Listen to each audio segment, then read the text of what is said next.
Hi, it's time to work on our next chapter in Chakra Awakening. And this time we're working with chapter 2, which is red energy and the root chakra. So if you haven't already read this chapter, I recommend that now is the time to read it. And you can also watch this video again to reintegrate a little bit more of what you've read. So first of all, the root chakra is all about staying grounded and focused. Notice I'm wearing red and black clothing. That's with intention. So one of the ways that you can connect with the root chakra and being grounded and focused is to choose specific colors to wear to be grounded and focused. That would be the colors red, black, grays, metallics, and even some browns and earth tones like clay colored colors. So when we're working with the root chakra, we're going to be connecting deeply with our foundation, the foundation of what we learned growing up as a young child. Because when we come onto the planet, we're socialized and we're taught certain things. We're taught things that are important to know, like don't touch the stove, it's hot.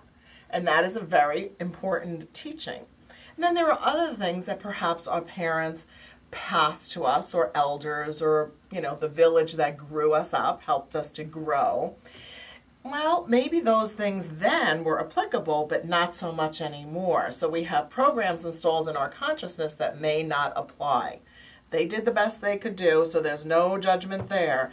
So let's look at some of those, and one of them has to do with prosperity. So the root chakra is a place where we would look to see what are my belief systems around prosperity. Well, were you taught that there's not enough for everyone, or were you taught that there's plenty for everyone?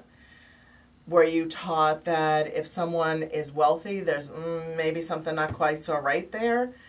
Or did you respect people who are very wealthy? Because if you weren't in a place of respecting wealthy people or thinking that that was awesome, then it's never going to be comfortable for you to be wealthy if you choose to be.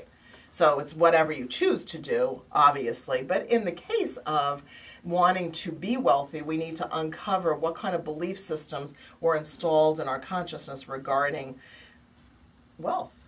And that's because the root chakra is associated with food, shelter, and water.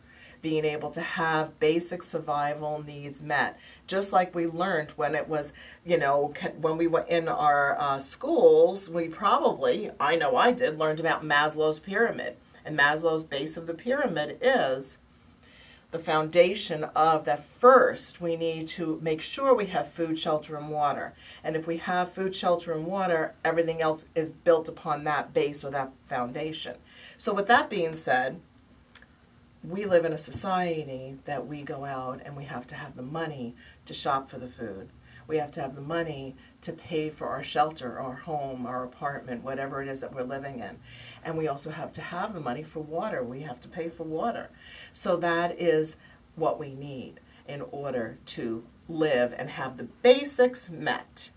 Once those basics are met, and there's nothing wrong with having that, then we can allow ourselves to continue up the rainbow body, which we will as we go through each one of these chapters.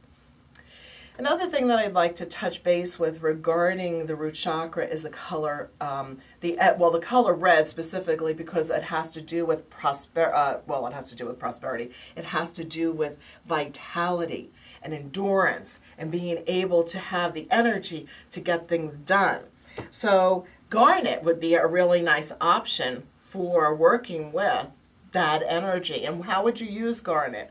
Well, you could wear it in a ring. You could put it in, have a bracelet on to remind you, or perhaps you'll carry it in your pocket. And for us women, you might carry it in your bra. Now, what does that mean? So I have a rock on myself. It's going to make me all of a sudden vital and passionate for life and have passion for living? Not really. If that were true, I could make a lot more money because I sell gemstones. But what you can do is form an intention.